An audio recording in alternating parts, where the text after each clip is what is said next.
여러분 안녕하세요. 자, 똘망아 여기 손 봐. 하나, 이고 둘, 셋, 넷. 어느 손? 오, 똑똑하다. 안녕하세요, 여러분. 오늘은 그 어린이날 기념, 어린이날은 지났지만 아이들 그림책을 소개해 드릴까 하는데요. 실제로 굉장히 어린이 책이라고 해서 쉬울 것 같지만 내용면이나 이런 게 굉장히 훌륭한 책이에요. 그래서 부모님들하고 같이 읽고 이야기를 나누면 좋을 것 같은 그림책을 소개하고자 합니다. 먼저 첫 번째는요, 막스 리버만 그림책입니다. 이렇게 되어 있습니다. 막스 리버만이라고 해서요, 베를린, 그러니까 독일에서 활동한 최고의 인상파 화가라고 볼 수 있죠. 유대인 화가고요. 결국 박해를 받다가 이제 돌아가셨고, 부인은 탈출하려다가 결국은 탈출을 못하시고 자살로 생을 마감하거든요. 내용은 그 막스 리버만의 생애나 이런 내용들이고요. 그러면서 이렇게 그림들이 소개되어 있어요. 글밥이 좀 많은 편인데요. 아이들 읽기 전에 먼저 부모님이 읽으시고 요약해서 이렇게 읽어주셔도 되고요. 그리고 이때 시대 상황, 히틀러라던가 2차 대전 그리고 유대인에 대한 이야기들을 같이 할 수 있어서 좋아요. 독일의 황제였던 비레르 2세도 리버만을 좀 꼬깝게 여겼거든요. 왜냐하면 부유한 집안의 유대인 아들로서 가난한 사람들의 그림을 많이 그렸어요. 그리고 평범한 부르주아 사람들의 삶도 많이 그렸고요. 그래서 굉장히 아름답고 예쁜 그림들도 많이 남겼고, 그리고 공장에서 근무하는 사람들의 모습도 남겼습니다. 그래서 어른이 먼저 보고 아이랑 같이 이야기하면서 읽기 좋은 그림책이고요. 그리고 또 하나는 똑같은 이 책의 시리즈인데요. 전 조금 놀랐었거든요. 바로 이겁니다. 마르크스예요. 아마 외국에 이렇게 그림책을 그대로 번역해서 갖고 오신 것 같은데 아이들에게 마르크스를 했거든요. 그런데 고학년 아이들이 이렇게 마르크스는 어떤 사상가를 접할 때 그림책으로 먼저 접하면 더 좋을 것 같아요.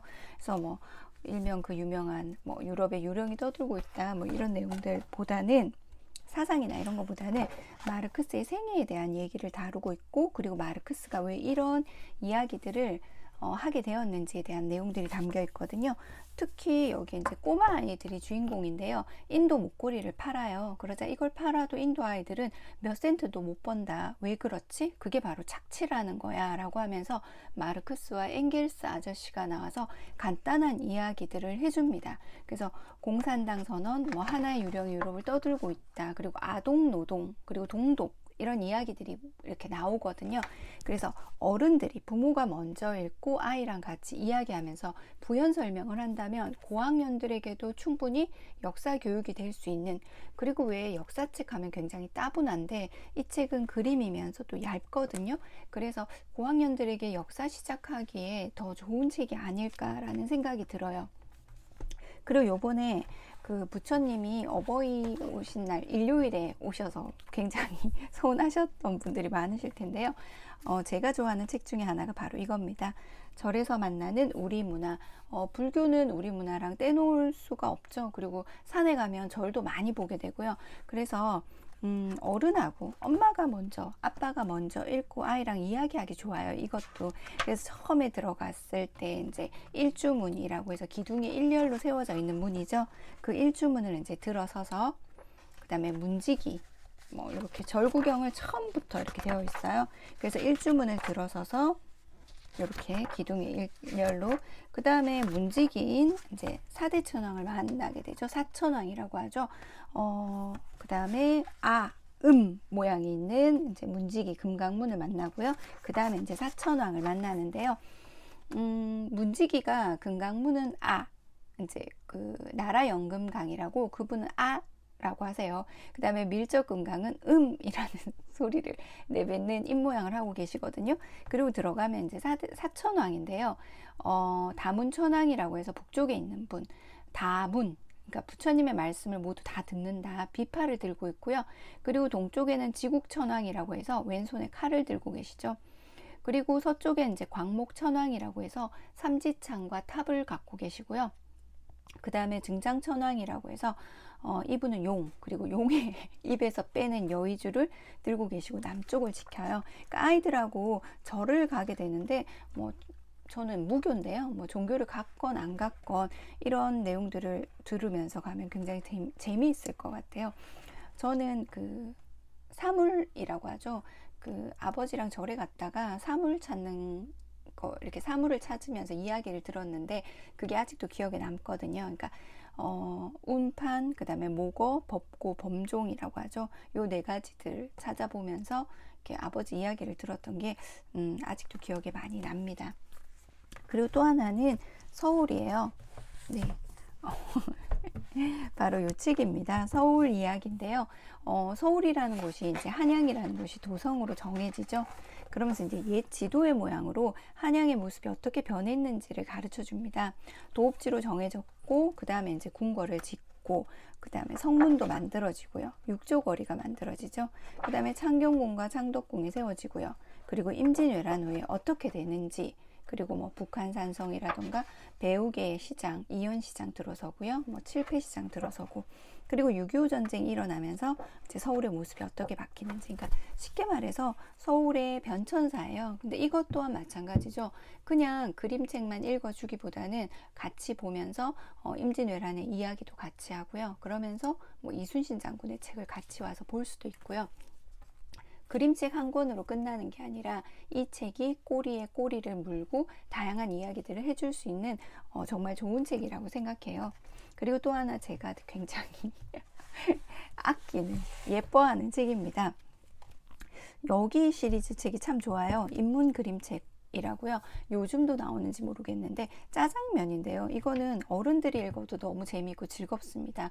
우리가 매번 먹는 짜장면이 왜 인천에서 유명한지, 그리고 면의 역사까지도 같이 나오거든요. 그래서 신라시대 진가루라고 해서 굉장히 귀하게 여겼다는 것, 그리고 유두밀떡이라고 하잖아요. 그 유둔날 밀가루를 먹기 위해서 얼마나 많은 사람들이 고생하는지에 대한 이야기들도 나오면서, 그리고 인천에서 왜 짜장면이 유명한가, 아무래도 중국인들이 전쟁으로 피난을 오거나 그 다음에 공산국가가 들어서면서 이렇게 막바지로 피난 온 사람들이 배를 타고 제일 처음 도착한 곳이 인천이라고 해요. 그래서 인천에 이제 공화춘이라고 해서 그런 중국집도 생겼고요.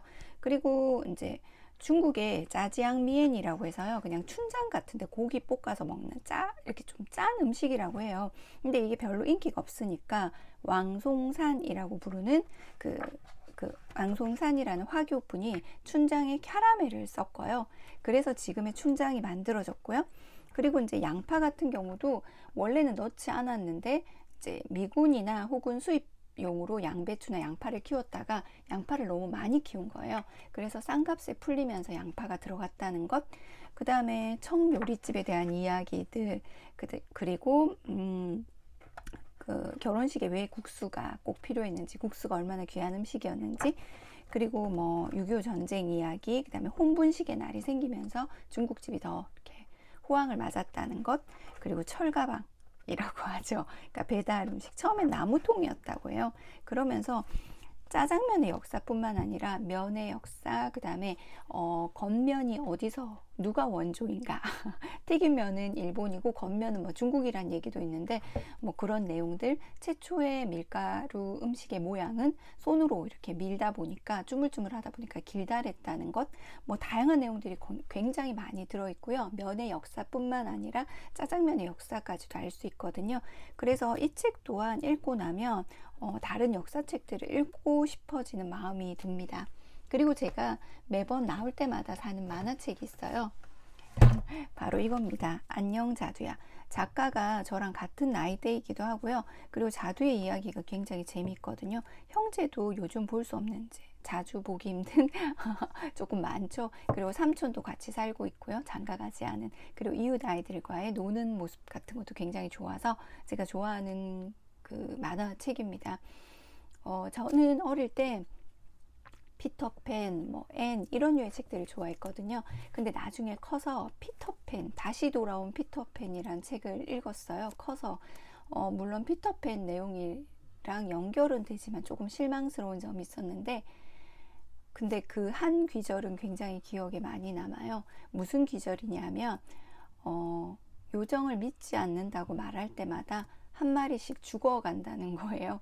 그 말을 이제 그 책에서 읽고 믿지 않더라도 믿어야겠다는 그런 생각을 했었거든요. 그래서 5월은 어린이의 달인데요. 제가 소개해드린 건 그 아이가 그냥 읽는 그림책이 아니라 조금 큰 아이들도 읽을 수 있는 그림책, 그리고 어른들도 재미있는 그림책, 그리고 꼬리에 꼬리를 물면서 이야기할 수 있는 그림책, 그리고 부모님들이 이 책과 관련해서 조금 더 알아보시고 더 많은 이야기를 해줄 수 있는 그림책들을 소개해 드렸습니다. 그럼 안녕.